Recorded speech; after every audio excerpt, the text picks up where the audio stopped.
কয়েকদিন আগের ভিডিও এটি। হিজবুল্লাহর ছোড়া মিসাইল এভাবেই আঘাত হানে ইসরায়েল শহরে। মুহূর্তেই লণ্ডভণ্ড হয়ে যায় আঘাত হানার সেই স্থান। আতঙ্ক ছড়িয়ে পড়ে সেখানে। লেবাননে আগ্রাসন শুরুর পর ঠিক এভাবেই আতঙ্ক ছড়িয়ে পড়েছে ইসরায়েল জুড়ে। স্থল অভিযানের মতো দুঃসাহসের জবাব দিতে শুরু করেছে এক্সিস অফ রেজিস্ট্যান্স। একের পর এক রকেট ছুটে গেছে ইসরায়েলের উত্তরাঞ্চলের মেতুলা ও আভিবিমের দিকে।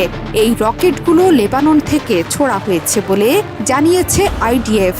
কয়েকটিকে প্রতিহত করা সম্ভব হলেও বেশিরভাগই পড়েছে খোলা জায়গায়। রকেটগুলো যেহেতু লেবানন থেকে ছোড়া হয়েছে, সেহেতু আজ করাই যাচ্ছে যে নিজেদের শক্তির জানান দিচ্ছে হিজবুল্লাহ। ঝাঁকে ঝাঁকে রকেট আর মিসাইলে ধ্বংস হতে যাচ্ছে আগ্রাসী ইসরায়েলের জনাকীর্ণ অঞ্চল। তাৎক্ষণিকভাবে এই হামলায় হতাহত কিংবা ক্ষয়ক্ষতির খবর প্রকাশ করেনি ইসরায়েল।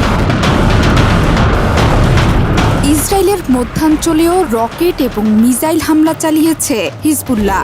এবার তারা ছুড়েছে ফাদি-4 মিসাইল, যেটি গিয়ে পড়েছে ইসরায়েলের সড়কে। এই ঘটনায় আহত হয়েছেন 2 ইসরায়েলি গাড়ি চালক। বিবৃতিতে দেশটির শেরন এলাকায় হামলার কথা নিশ্চিত করেছে আইডিএফ এবং হিজবুল্লাহ। বাইরে থেকে ইসরায়েল হুম্বিতুম্বি করলেও হিজবুল্লাহর রকেটের ভয়ে জড়সড় অবস্থা ইসরায়েলের মানুষের। প্রায় 1 বছর ধরে নাহারিয়া হাসপাতালের কার্যক্রম চলছে ভূগর্ভস্থ স্থানে। সীমান্ত থেকে জায়গাটি 10 কিলোমিটার দূরে অবস্থিত হওয়ায় খুব সহজেই সেখানে আঘাত হানতে পারে যে কোনো প্রতিরোধ যোদ্ধার রকেট কিংবা মিসাইল। হাসপাতালের ভূগর্ভস্থ অংশ তৈরি হয়েছে 2003 সালে, যাতে আছে 440টি শয্যা। প্রথমবারের মতো 2006 সালে লেবানন হিজবুল্লাহ যুদ্ধের সময়ে ভূগর্ভস্থ অংশ ব্যবহার করা হয়েছিল। যুদ্ধ নিয়ে শঙ্কিত ইসরায়েলের সীমান্তবর্তী মানুষ। ইসরায়েলের বর্বরতাকে অকুণ্ঠ সমর্থন দেওয়ার প্রতিশোধ তুলেছে ইরাকের ইসলামিক প্রতিরোধ আন্দোলনগুলো। ইরাকের সামরিক বাহিনী জানিয়েছে, রাজধানী বাগদাদে মার্কিন ঘাঁটিতে রকেট হামলা চালিয়েছে প্রতিরোধ যোদ্ধারা। বাগদাদ আন্তর্জাতিক বিমানবন্দরে বেশ কয়েকটি কাতিউসা রকেট দিয়ে চালানো হয় হামলা। মার্কিন সৈন্যদের আবাসন ঘাঁটিতে পড়ে আগুন ধরে যায় রকেটে। লেবানন ও ফিলিস্তিনে ইসরায়েলের আগ্রাসনের প্রতিবাদে একের পর এক হামলা চালিয়ে যাচ্ছে ইরাকি প্রতিরোধ যোদ্ধারা।